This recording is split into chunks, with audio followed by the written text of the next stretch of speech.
Hi, my name is Linda. I'm 42 years old, and I'm married to Adam. I had been counting down the days to the Liberty Insurance Conference in Baltimore, a few days away from home, from the chaos of my kids and Adam's watchful eyes. I told myself it was just work, a chance to network. But deep down, I knew I wasn't innocent. I'd been drawn to someone new, and what seemed like harmless attention was starting to feel dangerously heavy. The morning I left, the kids were in their usual rush. Sarah trying to pack her books, Jake whining about missing breakfast, and Adam hovering like he always did when he sensed something out of balance. I plastered my most cheerful smile on my face, kissed them both, and whispered that I'd be back before they knew it. I didn't have to lie about the conference. That part was true. But every step toward my car felt a little heavier, a little more fraught with tension, knowing Adam's intuition was sharper than he let on. When I arrived at the Marriott, I didn't anticipate him being there. My mind, strangely calm, yet jittery with a twinge of fear, didn't predict the pounding surprise that would come moments later. There he was, Adam, standing near the revolving doors, a forced grin on his face that didn't reach his eyes. My stomach knotted, my chest tightened. Adam? What are you doing here? I asked, pretending a casual confusion, though my voice betrayed my nerves. I figured I'd surprise you, he said, keeping his tone light, holding out his keycard with practiced ease. Dinner? Thought we could. I cut him off with a quick smile, pressing my lips together. Relief, maybe even a small flicker of pride, washed over me. I hadn't expected him to appear, and now, faced with him, I realized just how tangled my own web had become.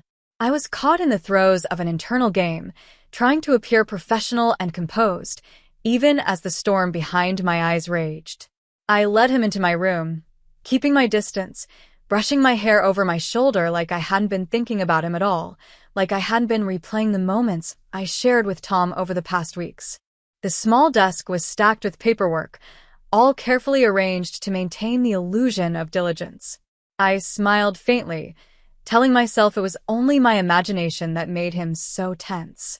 Stay the night, I said brightly, forcing normalcy into my voice. They gave me a decent room. You can help me relax after these stuffy seminars. Adam's half-smile was polite, but I could sense the tension coiled in him, like a spring ready to snap. I left for a shower, humming softly, pretending to wash away more than just the dust of travel. I could feel his eyes on me, though he pretended not to watch. That lingering stare, the mix of desire and suspicion, made me realize just how dangerously close I'd come to losing everything. By the time I emerged, damp hair clinging to my neck, the room felt smaller, more intimate, more suffocating. I tried to act as if nothing had changed between us, pressing a kiss to his cheek with a teasing smile, brushing my fingers lightly across his shoulder. But beneath it all, I could sense him observing, analyzing, every move, every gesture, cataloging for future evidence. Dinner that evening was tense, each clink of silverware and sip of wine punctuated by a quiet war. I talked about the conference, the seminars, the dull conversations, all while keeping my eyes away from his, trying not to give anything away. He smiled, nodded, asked questions that felt innocuous, yet I knew better. He was measuring my tone, my posture, my words. He was watching. And then he excused himself, taking a phone call I suspected was pre-planned. When he returned, he looked even more composed, as if nothing had happened, though I felt the sting of judgment beneath his eyes. The way he handled the situation, the calm, calculating control, left me unsettled. It wasn't just suspicion, it was strategy. He wasn't naive. He wasn't powerless. The next day, at the Liberty Insurance family picnic, I tried to regain control, slipping into my usual confident demeanor, interacting with colleagues, making small talk. But my mind was elsewhere, darting to Tom, wondering if he had called, if he'd texted, if our little world of secret meetings was about to be exposed. Every laugh I shared, every tilt of my head, every playful gesture toward the kids felt performative. I was performing the role of the happy wife, but inside, tension coiled like a spring. Then I noticed him, Tom Bradley, moving through the crowd with that confident grin, the same arrogance I had found intoxicating and terrifying in equal measure.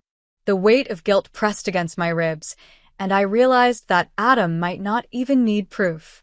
He had always been perceptive, and now, more than ever, I felt exposed, raw, vulnerable.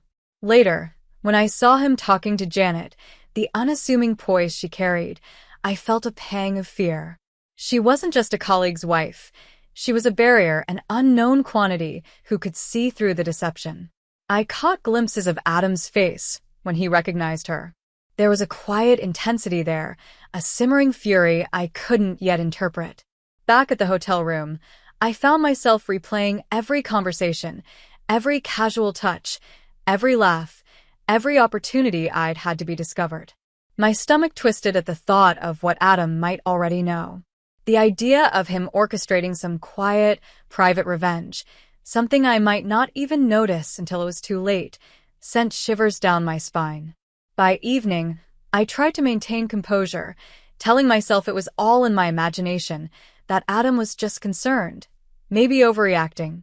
But the lingering weight of the past weeks, the way he had appeared unexpectedly, the way he watched without accusing, it all hinted at a mind plotting far beyond what I could anticipate. The storm hadn't broken yet, but I could feel it approaching. And deep inside, beneath the guilt, beneath the fear, a small, undeniable truth whispered in my mind. I was no longer in control of the narrative. Adam was. And soon, I would learn exactly what that meant. First update. I had convinced myself that the next few days at the conference would be uneventful, a chance to focus on networking and presentations. Yet, every time I heard my phone buzz, every time I saw Adam's name flash across the screen in my memory, a shiver ran down my spine. He had appeared out of nowhere, so calm, so composed, yet somehow holding the invisible reins of control over me. I had to maintain the facade. I had to stay in control. The first night back in the hotel, after the long drive, I slipped into my routine, showered, and dressed in comfortable clothes, trying to keep my mind away from thoughts of Adam, from the guilt that bubbled up like a storm beneath my skin. He had been so casual, so polite, so careful. That unnerved me more than any argument ever could. When I returned from the bathroom, towel wrapped around me, I caught a flash of his eyes, dark, sharp, calculating. He was scanning the room, checking everything. My stomach dropped, an uneasy realization gnawing at me. He had probably seen more than I had guessed, and he knew more than I was willing to admit to myself. "You look tense," I said, voice lighter than I felt, brushing off the feeling. Adam only smiled faintly, an edge of something unreadable in his expression. "Just a long drive," he said. "I could use some rest." I laughed softly, trying to sound casual, as if we were just another couple sharing a hotel room. But even in the lightness of my words, I felt the weight of his gaze, imagining it scanning, calculating, measuring.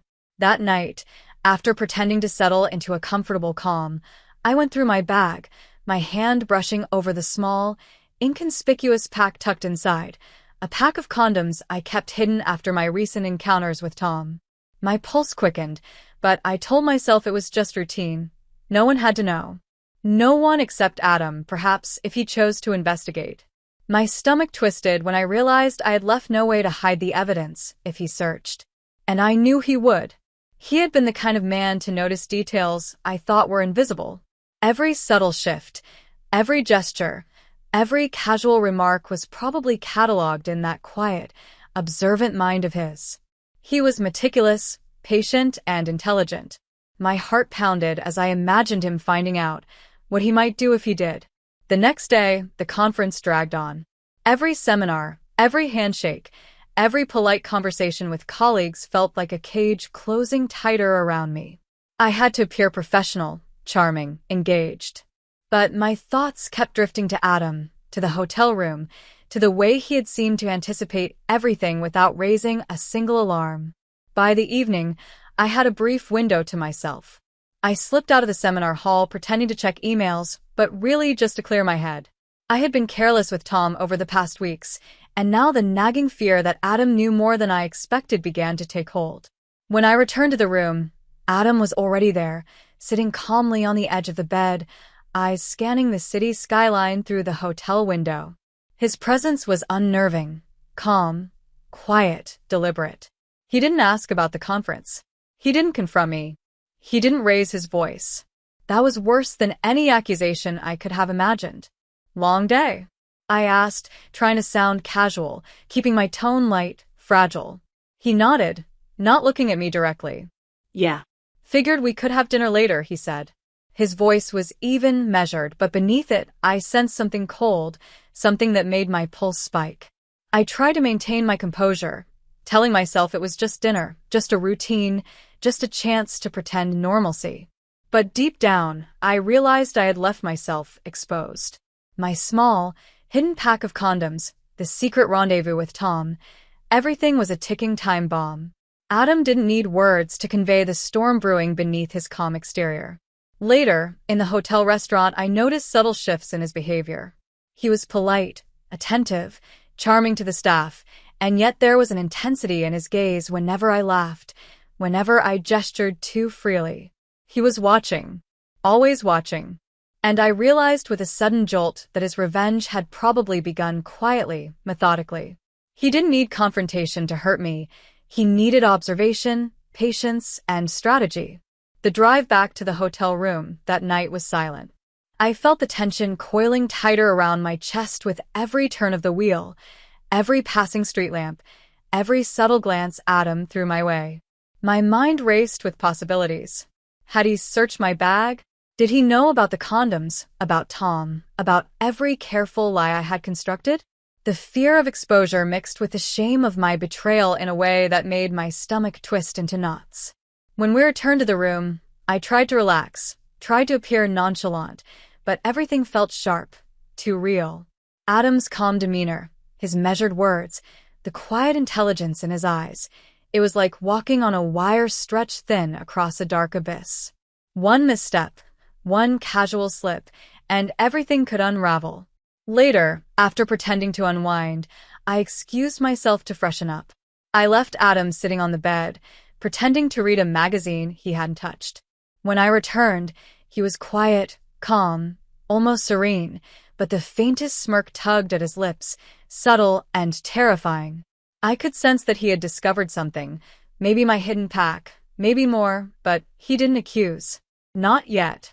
He was patient, strategic, calculating.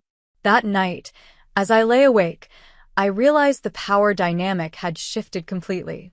Adam had regained control, quietly, meticulously, without raising his voice or confronting me outright. And in that quiet, unbearable realization, I felt a fear I hadn't known I could feel, a fear of the consequences of my choices, the exposure of my secrets, and the subtle, precise revenge of a man who would not tolerate betrayal. I could feel it building, a storm waiting just beyond the surface. And I knew, deep down, that my time of freedom, of secret thrills, was slipping away with every calculated moment of Adam's patience. He didn't need to shout. He didn't need to accuse. He would dismantle my world quietly, piece by piece, and I was powerless to stop him. Second update. The next few days were a blur of work and nervous anticipation. I tried to immerse myself in the conference, but my thoughts kept drifting back to Adam, back to the hotel room, back to the quiet way he had entered my life with a shadow of suspicion lingering over everything I did. Every time my phone buzzed, every time a notification chimed, I flinched. It wasn't just paranoia anymore. I knew he had seen, or at least suspected, everything. Returning to the room after seminars, I tried to maintain my composure, laughing at Adam's casual jokes, offering smiles that didn't reach my eyes. But beneath it, I was constantly calculating, wondering if the hidden pack of condoms I had left in the bag had been discovered. The thought made my stomach churn. I had always considered Adam meticulous, but I had never imagined just how methodical and patient he could be. That evening, after a brief dinner in the hotel restaurant, he suggested we take a walk. The city lights cast long shadows over the sidewalk, reflecting off his calm, measured expression. I tried to engage in casual conversation, but he remained unusually quiet, listening, observing. I felt a tightening in my chest. I knew he was piecing things together in his mind, planning his next move. When we returned to the room, I pretended to unpack, arranging clothes, adjusting toiletries. Adam moved about the room with calm efficiency, his eyes scanning everything, as if he were mapping my life without me knowing. I realized, with a sinking feeling, that he was probably aware of the pack I had left behind. And then came the moment that changed everything. While I had stepped into the bathroom for a quick shower, Adam had quietly approached my bag, fingers brushing over the zippers, the texture of the contents, feeling for any evidence I might have left behind. I could almost imagine the small, precise movements, the deliberate way he would have examined everything. My heart thumped violently in my chest. I had left myself exposed. When I emerged from the bathroom, damp hair clinging to my neck, Adam's calm gaze met mine. I felt a shiver of fear. There was something in his eyes that told me he knew more than I had ever feared. His silence was worse than any accusation. It was a quiet declaration of control. "Long day," he said casually, though the faint smirk tugging at his lips betrayed his inner satisfaction. I tried to respond lightly, but my voice caught in my throat. I realized he didn't need to confront me outright. The mere presence of that smirk, that calm, calculated stare, was enough to convey that he knew everything. He didn't need words. He had regained the upper hand without lifting a finger in confrontation. The next morning, the tension didn't ease. We attended a brunch organized by the conference, where colleagues chatted, laughed, and networked. I tried to maintain a professional, composed demeanor, but every glance from Adam across the table sent a pang of fear through me. He wasn't just observing. He was assessing, calculating, watching for any slip that would reveal the truth. Back at the hotel room, I began to notice subtle changes. The small items in my bag seemed disturbed, slightly shifted. A sense of dread washed over me. My carefully maintained secrets were no longer safe. Adam had begun his quiet revenge, and I was powerless to stop it. The thought made my pulse race, my hands tremble. That evening, he suggested a casual dinner in the room. I went along, trying to act nonchalant, but the fear gnawed at me. He brought up mundane topics, work, the kids, upcoming bills, but every word was laced with a subtle, underlying control. It was as if he was steering the conversation, testing me, observing my reactions. After dinner, I excused myself to the bathroom, trying to gather my thoughts, trying to calm the rising panic. I had to maintain my composure. I had to appear innocent, unaware. But the fear of exposure, the knowledge that Adam was likely aware of everything, made it impossible to relax. When I returned, he was sitting on the edge of the bed, calm, composed, hands folded, eyes locked on me. The quiet intensity of his gaze made my stomach twist. He didn't speak. He didn't need to. The message was clear. He knew. He had taken control, and every step I had taken to manipulate, deceive, or hide was now under his scrutiny. Days later, the inevitable confrontation came, not through words, but through evidence. Adam had hired a private investigator. I learned, in a crushing moment of realization, that every rendezvous with Tom, every hidden meeting, every secret had been documented. Photos, videos, even audio snippets. I could see the pattern unfolding in my mind. Adam had planned, waited, observed, and now, he had proof. The moment of exposure was subtle, but devastating. Adam didn't scream. He didn't shout. He presented the evidence with calm precision. Photographs, hotel receipts, audio recordings. Every secret, every lie laid bare. My heart raced, panic and shame flooding me. The careful life I had built in deception crumbled in silence. He didn't need to confront me with anger. His revenge was methodical, precise, and devastating. He had poked holes in my carefully constructed life, both literally and figuratively. The small, hidden pack of condoms, the rendezvous with Tom, every lie, I knew he had discovered it, and now, the evidence was undeniable. I was forced to face the consequences of my choices, the betrayal that had once felt thrilling, now a source of shame and fear. Adam's control, subtle but absolute, left me powerless, exposed, and desperate. I had underestimated him, underestimated his patience, his intelligence, his quiet, calculated approach to revenge. The following weeks were a blur of legal consultations, tense conversations, and the slow unraveling of the life I had built on lies. Adam maintained a calm exterior throughout, but I could sense the satisfaction in his quiet victories. Every confrontation, every disclosure was handled with precision. He had regained control, and I was left to face the fallout. Even as I tried to maintain appearances, to pretend that nothing had changed, the truth was inescapable. Adam had orchestrated a revenge that was subtle, devastating, and utterly effective. My affairs, my deception, my arrogance, all laid bare. I had underestimated him, and now I was paying the price. Final update. The weeks that followed were a waking nightmare. Every day, I felt the weight of Adam's quiet, methodical revenge pressing down on me. I had imagined confrontation as a storm of shouting, a fight with angry words, but Adam's approach was far more devastating. He had left me exposed, humiliated, powerless, and every attempt to regain control backfired. It started with small, almost imperceptible moves.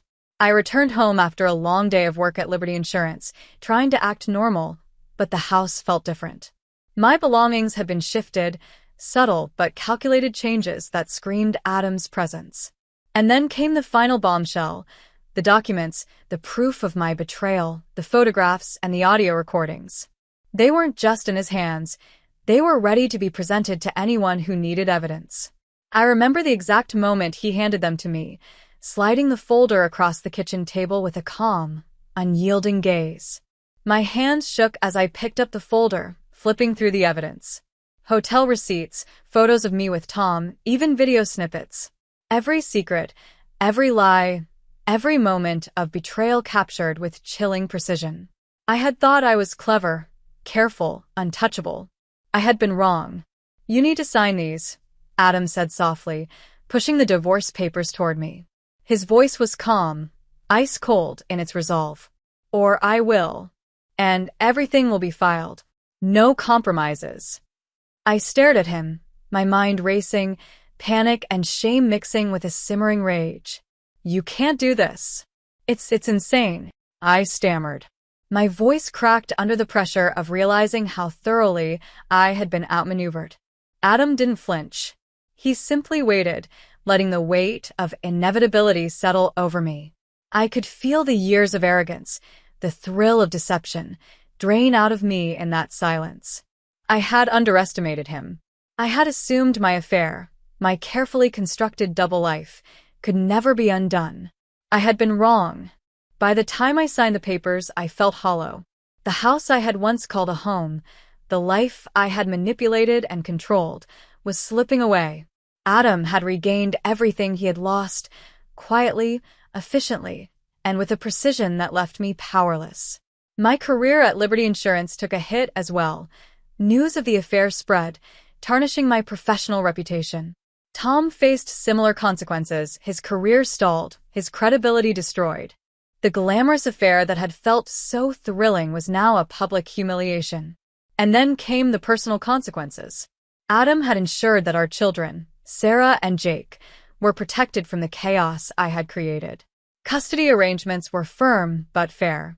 They would see me occasionally, but the home they loved was now a sanctuary under Adam's guidance. He had rebuilt stability in a way I had never imagined. I moved in with Nancy, trying to escape the humiliation, the constant reminders of my mistakes. But it was impossible. Adam's revenge had been comprehensive. He had left me with nothing but the cold realization of my own choices. My career, my independence, my image, all shattered. I was forced to confront the consequences of my deceit daily. Meanwhile, Adam moved on, but not recklessly. He formed a bond with Janet, Tom's estranged wife, who had also suffered at the hands of betrayal. Their relationship was careful, deliberate, and built on mutual respect and understanding. He didn't rush. He healed, as did she. Together, they created a life that was grounded, stable, and honest, a stark contrast to the chaos I had created. I watched from the sidelines as Adam rebuilt his world. He renovated the house, established routines for the kids, and brought a sense of normalcy back into the lives that I had endangered. The children flourished under his care and Janet's gentle guidance. She introduced them to koi ponds, road trips, simple joys that had once been lost in the turbulence of my deception. And I was left to grapple with the ruins of my choices. Every day was a reminder of my arrogance, my recklessness, and my inability to see the consequences of my actions. I had pursued selfish thrills, disregarded the love and trust of my family, and now I faced the aftermath. I attempted to reach out to my children, but Adam made it clear that any contact would come with accountability. I had to sign an admission of guilt before supervised visits could even be considered. My pleas, my attempts to justify, to rationalize, were met with unwavering resolve. Adam had set boundaries, firm and non-negotiable. I realized then that my manipulation had been met with superior strategy and intelligence. I had been outmatched. The final humiliation came when Tom vanished. He abandoned me, leaving me to face the consequences alone. The child I had carried, the thrill of secrecy, all vanished into a reality I could not escape. I was forced to rely on Nancy, who herself had become entangled in my mistakes, yet refused to let me completely crumble. We were bound by circumstance, not choice. I spent months trying to rebuild, trying to find some semblance of control, but Adam's presence loomed over every aspect of my life. He had ensured that the power I had sought through manipulation, through deceit, was now in his hands. Every decision, every move, reminded me of my loss. Adam and Janet eventually married, creating a home filled with love, laughter, and stability. The children adored her, and I watched from afar as the family I had once torn apart found harmony. My influence, my power, my ability to manipulate had been dismantled with precision. In the quiet moments, I reflected on my downfall. Every thrill, every risk I had taken for fleeting pleasure had been met with calculated consequences. Adam's revenge had been thorough, thoughtful, and devastatingly effective. I had underestimated him, and in doing so, had lost everything. As the months passed, I came to understand the full measure of his quiet vengeance. The condom sabotage, the careful surveillance, the patient accumulation of evidence, all of it had been designed not just to expose but to teach, to reclaim, to establish control and stability. I had been outmaneuvered at every turn, and the reality of my choices weighed heavily on me. I had lost a husband, a home, a career, and a reputation. Adam had gained stability, respect, and a family rebuilt on trust and honesty. My own life was a cautionary tale, a stark reminder of the consequences of deceit and the devastating effectiveness of meticulous, patient revenge. I live now in a small apartment with Nancy, my freedom diminished, my pride shattered. The glamour and thrill I once pursued have evaporated, replaced with quiet, constant reflection on the errors that led me here. I see Adam thriving, a stark contrast to my diminished existence, and I am left to reconcile with the ruin I created. Every day, I am reminded that my choices, my betrayal, my arrogance, have led to this reality. Adam's revenge was not loud, not violent, not impulsive. It was measured, intelligent, and devastatingly effective.